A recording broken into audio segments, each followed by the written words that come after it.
Rouge, la colère du millier de manifestants rassemblés devant la préfecture de Marseille ce samedi 30 janvier après-midi. Ils manifestaient contre les rejets en mer de l'usine Alteo qui est basée à Gardanne. Même si depuis le 1er janvier, elle ne peut plus rejeter les fameuses boues rouges, l'entreprise a obtenu par arrêté préfectoral l'autorisation de déverser des eaux de traitement au large de Cassis. Ces liquides chargés en métaux lourds pourront être rejetés pendant encore 6 ans. Une autorisation inacceptable pour les manifestants partisans du zéro rejet.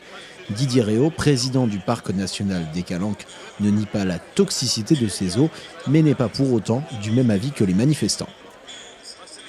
C'est un rejet qui est polluant, au-delà des normes européennes, et qu'il faut évidemment réduire si on peut jusqu'à zéro polluant, sinon au-dessous des normes européennes. Le zéro rejet, à mon avis, c'est une erreur de dire qu'il faut zéro rejet, parce qu'à ce moment-là, on va poser toutes les questions des rejets en mer sur l'ensemble du littoral français. Et donc vous avez un rejet qui est naturel, enfin qui paraît naturel, qui est celui du Rhône, qui est chargé en PCB, chargé en métaux lourds, et qui, lui, ne s'arrêtera pas. L'entreprise Alteo n'a pas donné suite à notre demande d'interview. La direction s'est exprimée par voie de communiqué, un document dans lequel elle déplore une campagne de désinformation et affirme avoir fourni de gros efforts.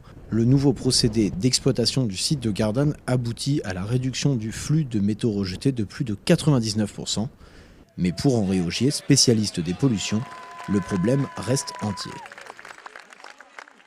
Le problème, c'est que la plupart des polluants qui se trouvaient dans les boues rouges se retrouvent dans ces eaux. Et le problème, il est complètement différent. Si vous voulez, alors que les boues rouges qui étaient injectées dans la mer en profondeur, à 320 mètres de profondeur, et descendaient sur des fonds de 1000 mètres et au-delà, parce que les boues étaient très denses, ces eaux sont moins denses que l'eau de mer, puisque ce sont des eaux douces. Et par conséquent, elles vont être rejetées aussi par la même canalisation à 320 mètres de profondeur, mais comme elles sont moins denses que l'eau de mer, elles vont remonter en surface.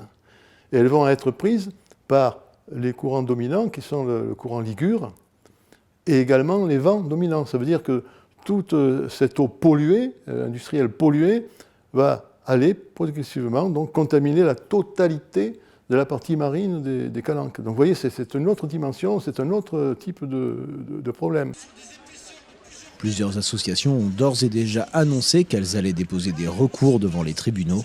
Ségolène Royal, ministre de l'Environnement historiquement opposée au projet, a été saisie d'un recours hiérarchique, c'est-à-dire un réexamen du dossier. Elle a donc 2 mois pour faire retirer l'arrêté préfectoral et éditer un arrêté ministériel pour interdire ou du moins réduire la durée d'autorisation des rejets en mer.